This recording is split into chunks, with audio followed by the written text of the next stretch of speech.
साथियों नमस्कार। स्वागत है आपका हमारे YouTube channel sub staff to clerk promotion bankers way में।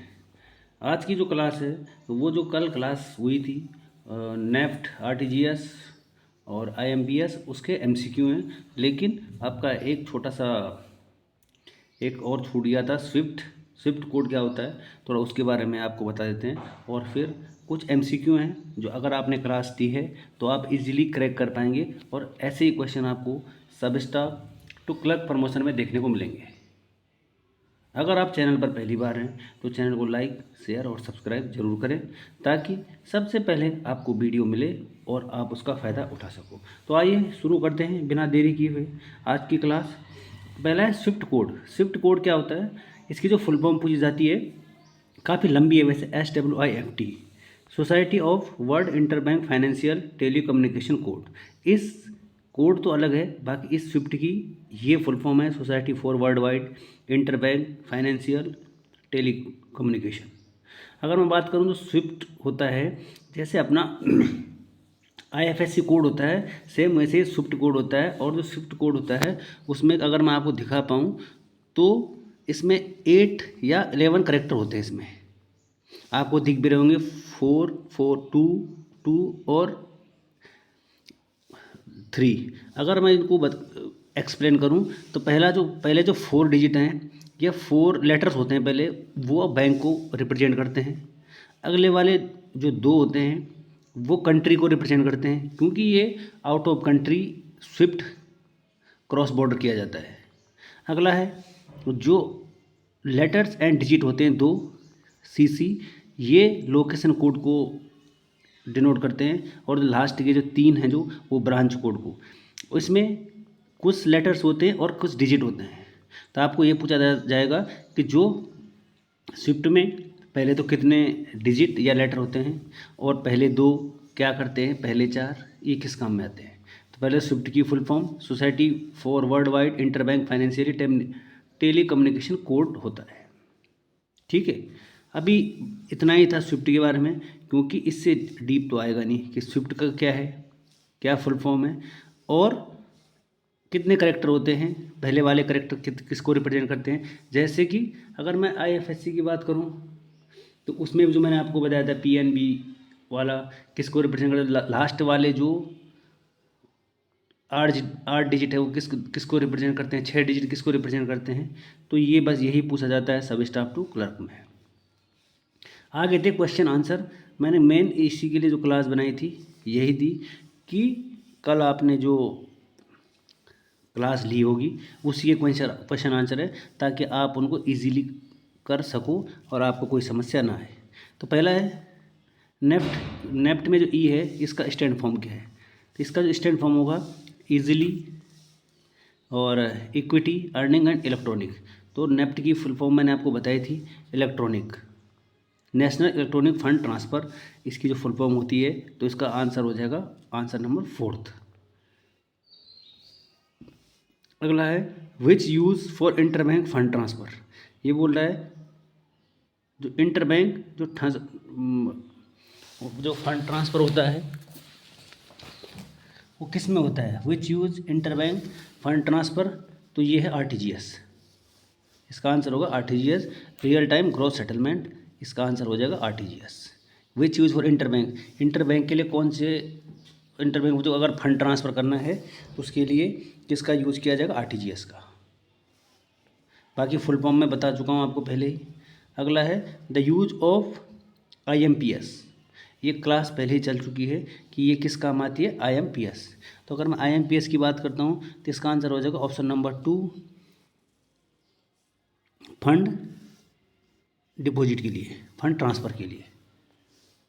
ऑप्शन नंबर 2 इसका आंसर हो जाएगा। टर्म ऑफ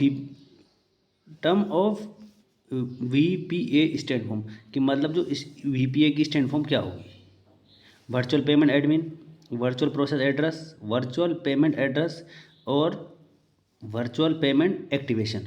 तो इसका आंसर है option number 3, virtual payment address इसका आंसर हो जाएगा। अगला क्वेश्चन है the minimum amount of RTGS fund transfer. जो RTGS है उसका मिनिमम फंड ट्रांसफ़र कितना होता है? No limit, 1 lakh, 2 lakh and 5 lakh. तो इसका आंसर हो जाएगा option number third 2 lakh. Option number third 2 lakh इसका आंसर हो जाएगा। अगला है AI powered chatbot provides customer support in. ये बोल रहा है कि जो AI पावर्ड चैटबॉट प्रोवाइड वो कस्टमर को क्या सपोर्ट करता है? तो उसका आंसर हो जाएगा नेट बैंकिंग। खैर नेट बैंकिंग मैंने आपको बताया नहीं, लेकिन ये जो 2 क्वेश्चन है ये थोड़ा आउट ऑफ मतलब सिलेबस तो नहीं है, लेकिन सिलेबस में है, लेकिन मैं इनको आपको बता नहीं पाया, तो इसके लिए माफ़ी चाहता हूँ, क्योंकि कई क्वेश्चन एक आधा थोड़ा बाहर से हो जाता है। तो बाकी ये वाला क्वेश्चन मैंने आपको बता रखा है। MMID स्टैंड फॉर, कि MMID की स्टैंड फॉर क्या होगी? Mobile mode identifier, mobile money identification, mobile money identifier या मिनिमम मोड आइडेंटिफायर। तो इसका आंसर हो जाएगा मोबाइल मनी आइडेंटिफायर।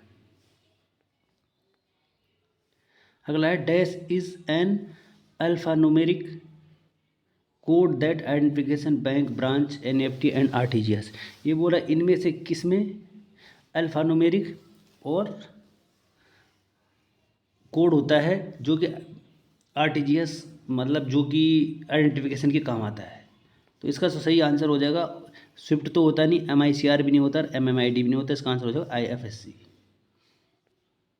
अगला क्वेश्चन है MMID कोड है मोबाइल मनी ट्रांसफ़र, जो मैंने अभी आपको बताया, उसमें कितने डिजिट होते हैं? जो यूनिक डिजिट होते हैं MMID में। MMID की बात करूं मैं तो इसमें यूनिक डिजिट्स होते हैं 7। Next, how many digits consist MICR, जो MICR है इसमें कितने डिजिट होते हैं? ये और IFSC कोड में लोग काफ़ी पजल हो जाते हैं कि इसमें 9 होंगे 11 होंगे, उसमें 11 होंगे कि 9 होंगे। अगर मैं आपको बताऊं तो इसमें होते हैं 9 और IFSC में होते हैं 11। ठीक है। अगला क्वेश्चन है IMPS इज़ मैनेज्ड बाई, जो IMPS है इसको कौन मैनेज करता है? मैंने आपको बताया था UPI तो था नहीं, RBI ये भी था नहीं। आंसर है 2, RBI या NPCI। लेकिन IMPS को NPCI मैनेज करती है, RTGS और NEFT को RBI मैनेज करती है। ये मैं आपको पहले ही क्लास में बता चुका हूँ। In which type of fund transfer no limit exist. ये बोल रहा है कि कौन सी ऐसी फंड ट्रांसफ़र लिमिट है कि जिसमें भी कोई भी अमाउंट का लिमिट नहीं है? तो इसका आंसर हो जाएगा नेफ्ट। इसमें कोई लिमिट नहीं है, ना लेने की लिमिट है ना देने की लिमिट है। NEFT, national electronic fund transfer. अगला है IFSC कोड कंसिस्ट। अब ये बोल रहा है IFSC कोड है उसमें क्या क्या होता है? अल्फ़ाबेट्स होते हैं, नंबर्स होते हैं, या बोथ दोनों होते हैं, या कुछ नहीं होता उसमें? तो उसमें अल्फ़ाबेट भी होते हैं, नंबर भी होते हैं, और इसका मतलब आंसर हो जाएगा बोथ, नंबर भी होते हैं और अल्फ़ाबेट भी होते हैं। अगला है विच code required for cross border fund transfer. हाँ, ये वाला क्वेश्चन मैंने आज ही बताया आपको कि ऊपर सबसे पहले यही था कि क्रॉस बॉर्डर अगर फंड आपने ट्रांसफ़र करना है तो उसके लिए इसमें लिखा भी है क्रॉस, तो कौन सा इनमें से एक्टिव होगा उसके लिए? IFC तो है नहीं, ये हमारे लिए, MICR हमारे लिए है, और ऑल तो इसमें आंसर सही नहीं है क्योंकि इसमें स्विफ्ट भी है, सोसाइटी वर्ल्ड वाइड बैंक, आपको ये मैंने बताया था फंड ट्रांसफ़र। तो इसका आंसर हो जाएगा ऑप्शन नंबर 3 स्विफ्ट। ये क्रॉस बॉर्डर फंड के लिए ऑथराइज है ये। और आज का अंतिम और लास्ट होगा कि RTGS की फुल फॉर्म, ये तो थोड़ा आपको इजी लगेगा, real time gross settlement, option number B। तो आज की ये क्लास 9 मिनट कुछ सेकंड की। तो आपको अगर क्लास कैसी लगी तो कमेंट बॉक्स में ज़रूर बताएं, क्योंकि थोड़ा टाइम भी हो रहा है। और बाकी स्विफ्ट कोड के बारे में मैंने बता दिया है कितने करेक्टर होते हैं, और बाकी जो क्वेश्चन है इनको थोड़ा एक बार पॉज करके खुद ही टिक मार के एक बार देख लेना कि हाँ क्या आपके क्वेश्चन सही हो रहे हैं या गलत हो रहे हैं। अगर सही नहीं हो रहे हैं तो जो हमारे वीडियो अगर आप प्ले लिस्ट में देखोगे तो आपको वीडियो मिल जाएंगी, और उनको देखिए और पढ़ें और पहली बार में क्रैक करें। ये तो सब बैंकों के लिए कॉमन है, ये कोई PNB के लिए नहीं है, कोई IDBI के लिए नहीं है, कोई कैनरा के लिए नहीं है। ये कॉमन क्लास है और इसको आप अच्छे से लें। और जब आपका सिलेक्शन हो जाता है तो हमारे को ज़रूर कमेंट बॉक्स में लिखिए कि सर हमारा सिलेक्शन हो गया है। आप लोगों के लिए यही क्लास है। और अगर आप सपोर्ट करोगे तो आपको ऐसे ही MCQ मिलते रहेंगे। और चैनल को लाइक करना ना भूलें। आज का लाइक का टारगेट है, अभी तो कोई लाइक करता नहीं हमारे को, खैर क्योंकि हमारी क्लास ही अच्छी नहीं होती होगी। तो आज का टारगेट है लाइक का 20, क्योंकि हमारे कोई तो करता नहीं लाइक शेयर और सब्सक्राइब, लेकिन फिर भी आज मैंने टारगेट रखा है 20। तो देखते हैं कि कितने करते हैं कितने नहीं करते हैं। फिर मिलते हैं एक और नई क्लास के साथ कल, तब तक के लिए दे अलविदा, धन्यवाद।